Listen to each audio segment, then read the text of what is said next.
안녕하세요. 한류 소식과 해외 반응을 소개하는 한류클래스TV입니다. 오늘은 넷플릭스 오징어 게임보다 앞서 엄청난 세계적 센세이션을 일으켰던 K-드라마를 통해 K-드라마가 세계적 센세이션을 일으키고 있는 진짜 한류의 중심이 된 원인에 대해 분석해 보겠습니다. K-컬처, 한류로 표현되는 한국의 문화가 팬데믹 상황에서도 오히려 더 빠르게 세계인의 관심을 받는 모습은 어찌 보면 기이하다고 할 정도입니다. 이번에는 그런 한류 속 한국 드라마에 대해 살펴보고자 합니다. 세계가 한국 드라마에 빠져있다? 막장 드라마 세대 한국인 소비자에게는 현 상황이 매우 낯설기만 합니다. 특히 식상한 소재와 개연성 없는 전개 등으로 국내 시청자들도 외면하던 한국 드라마가 갑자기 세계적인 명성을 날리는 현상이 일어나니 그동안 한국 드라마를 외면하던 한국의 시청자조차 당황스러울 정도였습니다. 왜 세계는 갑자기 한국의 드라마에 관심이 많아진 것일까? 세계 시장을 대상으로 본다면 드라마에 관한 한 정통의 강호인 미국, 범죄 드라마 전문인 영국, 생활 드라마 전문인 일본 등 한국보다 예전부터 드라마를 잘 만들던 나라들이 많은데도 왜 세계는 갑자기 오징어 게임, 지옥, 그리고 킹덤, 사이코지만 괜찮아, 이태원 클라스 등 수많은 한국 드라마에 열광하는 것일까요? 지금부터 한국 드라마가 세계를 어떻게 사로잡았는지 원인을 살펴보겠습니다. 우선 한국 드라마가 어느 정도 인기를 끌고 있는지를 알아보려면 한국 드라마 시장의 현황을 자세히 알아볼 필요가 있습니다. 현재 어느 정도의 위치에 있으며 수출 규모는 어느 정도인지를 알아보는 것이 매우 중요합니다. 사실 놀라운 점은 한국이 이미 2013년에서 2019년을 기준으로 이미 드라마 판권 판매 수로는 미국, 영국을 제치고 세계 3위 국가로 올라선 지 오래됐다는 점입니다. 특히 이 기간 동안 총 68개의 드라마를 수출했는데 위 숫자는 영국, 미국을 합친 130개 드라마 다음으로 높은 수치이고 같은 언어를 사용하는 거대한 남미라는 시장을 가진 스페인과 같은 수준입니다. 한국 드라마는 2019년 기준 수출 총액은 약 3억 4천만 달러이며 수입액은 약 9,547만 달러로서 약 2억 달러 정도의 흑자를 보고 있는 상품이기도 합니다. 전체 방송 프로그램 수출 대비 드라마 장르의 수출이 차지하는 비중은 2016년 79.3%에서 2018년 87.3%로 8% 증가하여 방송 프로그램 수출 증가는 드라마 장르 수출 증가에 기인한 것으로 판단되고 있습니다. 아울러 드라마 수출 추이를 대륙별로 살펴보면 2016년에서 2017년에는 아시아가 80% 이상의 높은 비중을 차지했으나 2018년에는 미주 대륙으로의 드라마 수출이 급증하여 아시아가 차지하는 비중이 65.5%로 하락했고 미주 대륙으로 수출 증가를 했는데 이는 2017년 이후 미국이 본사를 둔 글로벌 OTT 사업자의 한국 콘텐츠 수요 증가에 따른 것으로 판단되고 있습니다. 과거 한국 드라마계의 수출지가 다양한 것도 아니었고 북미 및 유럽까지 어필할 수 있는 수준이 아니었던 한국 드라마가 오로라 공주 같은 막장 작가가 만드는 막장 드라마가 많았던 한국 드라마가 2020년대 들어서 어떻게 세계의 주목을 받게 되었을까? 이를 살펴보려면 한국 드라마가 어떻게 발전해 왔는지 살펴봐야 합니다. 종편 탄생 이전의 한국 드라마 시장은 독과점과 중년 여성 시청층이 차지하고 있었습니다.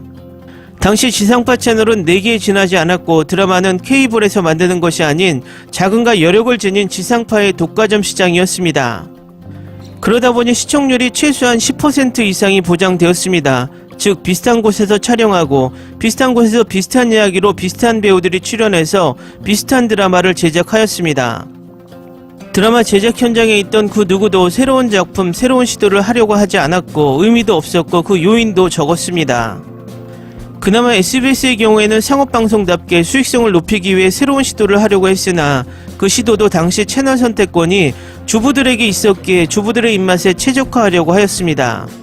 당시 드라마를 시청하는 방법은 TV가 유일했습니다. 종편 개국 이전에 스마트폰이 등장했지만 보편화되지 않았고 OTT 시장은 아직 발전하지도 못했던 시기였습니다. 이러한 시기에 드라마 시청률은 바로 TV 채널 선택권을 지닌 40, 50대 주부들에 의해 결정되었습니다. 그러므로 40, 50대 아줌마 감성을 건드리는 것이 당시 PD들의 영원한 고민이었습니다. 이 두 가지 요소가 복합적으로 작용하여 한국 드라마의 전형을 보여주었습니다. 연애 막장식 한국 드라마가 만들어진 것입니다. 이러한 한국 드라마의 특징은 아시아적인 감성이었고 주 수출 시장이 이웃 국가인 일본, 중국으로 한정되어 있었고 가장 인기가 많은 일본에서도 중년 여성 시청층이 주로 한국 드라마를 소비했다는 점도 당시 한국 드라마의 특징이 반영된 것입니다. 그러한 이유로 2010년대 이전 한국 드라마가 인기가 많던 곳은 모두 동아시아, 동남아시아였고, 동남아시아에서도 필리핀 같은 미국 드라마가 선점했던 곳에서는 인기를 끌지 못했고, 동아시아를 넘어서 중동에까지 인기를 끌었던 주몽과 대장금 같은 경우는 한국 드라마의 가능성을 엿볼 수 있는 사례였지만, 그 지역 문화 코드와 우연히 맞아떨어져서 히트를 한 우연에 가까운 일이었습니다. 2010년도부터 한국 드라마가 기존 틀에서 벗어나기 시작했는데, 바로 2000년대부터 늘어나서 영화에 채택되기 시작한 웹툰과 2010년도 이후 미디어법으로 합법화된 종합편성 텔레비전의 등장이었습니다. 특히 CJ 계열의 TVN이 이러한 유행의 선두주자로 등극하면서 한국 드라마 시장을 바꿉니다. 종편 개국 시기에 맞추어 TVN도 기존의 지상파 PD를 대거 영입했는데, 그중 하나가 신원호 PD였습니다. 그는 2010년대 중반에 들어서 응답하라 1994, 응답하라 1988을 흥행에 성공시키며 이우정 작가와 함께 방송계의 거물급 제작자로 급부상합니다.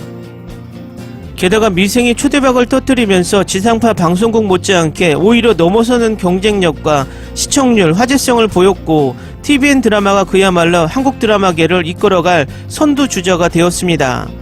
이 외에도 오나의 귀신님, 치즈 앤드 트랩, 또 오해영 등도 상당히 히트하면서 웹툰 기반의 드라마는 한국 드라마의 전통적인 가족극, 로맨스극에서 벗어나 직장 그리고 환타지류의 다양한 시나리오에 기반한 작품을 다룰 수 있게 됐다는 점에서 한국 드라마에 새로운 바람을 넣었습니다. 두 번째, 한국 드라마의 최근 발전의 특징 중 하나는 바로 영화 감독들의 드라마 진출입니다. 드라마와 달리 한국 영화 자체는 세계적인 수준으로 인정받은 지는 벌써 20여 년이 흘렀습니다. 그동안 세계적인 영화제에서 상을 연달아 휩쓸으면서 한국 문화산업의 선두주자 역할을 했던 것이 바로 한국 영화였습니다. 이러한 점에서 한국 영화 감독들의 드라마 진출은 드라마의 질을 높이는 계기가 되는 것도 분명합니다. 코로나19 장기화로 OTT가 강세를 보이자 오리지널 드라마 제작은 확대됐고, 극장 관객수가 급감하자 영화 감독들의 드라마 진출은 더 이상 낯선 일이 아니게 됐습니다. 급변한 콘텐츠 제작, 시청자들의 시청 환경 변화가 이 같은 현상을 가속화했지만 시도는 과거부터 진행됐습니다.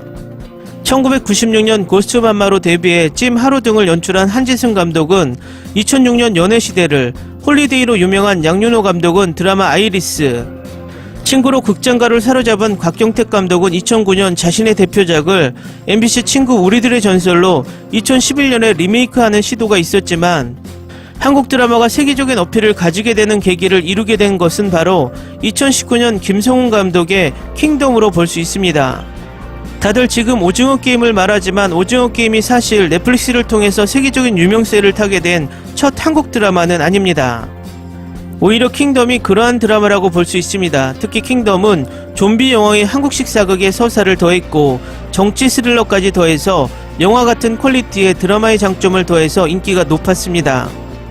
특히 당시 전통 모자인 갓이 서양권에서 인상깊게 남겨졌고, 이에 따라 한국 전통 복식에 대한 관심이 매우 높아지기도 했습니다.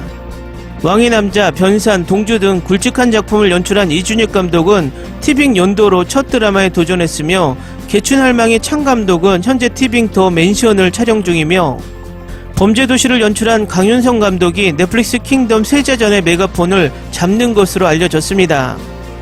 더 이상 화려한 미장센과 영상 기법은 스크린의 전유물이 아니었고, 드라마도 영화 같은 드라마를 내세우며 안방극장의 극장화를 일반화하게 됐습니다. 영화 수상한 그녀와 남한산성을 연달아 성공시킨 황동혁 감독 역시 드라마 오징어 게임의 성공으로 큰 성공을 거두었고, 또다시 넷플릭스에서 한국 드라마의 유행을 주도했던 지옥 역시 천만영화 부산행 연상호 감독의 작품입니다. 즉 OTT 서비스의 활성화와 더불어 팬데믹으로 극장에서 영화를 보는 행위가 줄어들면서 영화 드라마의 간격이 사라지면서 오히려 이러한 점이 한국 드라마의 강점이 된 것입니다. 세 번째, OTT는 영상 유통의 문제점을 해결해 줬습니다. 저작권이 있는 영상 매체의 문제점은 바로 유통입니다. 특히 OTT가 보편화되기 전 드라마를 유통하는 것은 매우 어려운 일이었습니다. 제작 후 비디오 혹은 DVD 판매 아니면 해외 방송국에 판권을 판매하는 방식으로 이루어졌는데, 문제는 이러한 방식이 몇몇 국가에서 인기를 끌게 할 수는 있어도 전 세계적으로 동시에 붐을 일으키기는 어려웠던 것이 단점이었습니다. 특히 드라마는 영화처럼 전 세계 동시 개봉 같은 이벤트성 프리미어 행사를 할 수 없었기 때문에 OTT의 등장으로 인한 드라마가 전 세계 동시 출시가 가능해졌다는 점은 바로 한국 드라마 인기 상승에 결정적 역할을 한 것으로 분석되고 있습니다. 여기에서 가장 중요한 미래 관점은 글로벌 OTT 산업과 K-드라마의 올바른 관계 형성과 앞으로 우리나라 토종 OTT의 글로벌 진출 또한 향후 K-드라마의 발전에 가장 큰 영향을 미칠 중요 포인트라고 생각이 듭니다. 재밌게 잘 보셨나요? 여러분의 구독, 좋아요, 댓글, 알람 설정은 컨텐츠 제작에 큰 힘이 됩니다. 재밌게 보셨다면 꼭 부탁드립니다. 좋은 영상으로 보답해 드리겠습니다. 일교차가 심한 날씨에 모두들 감기 조심하시기 바랍니다.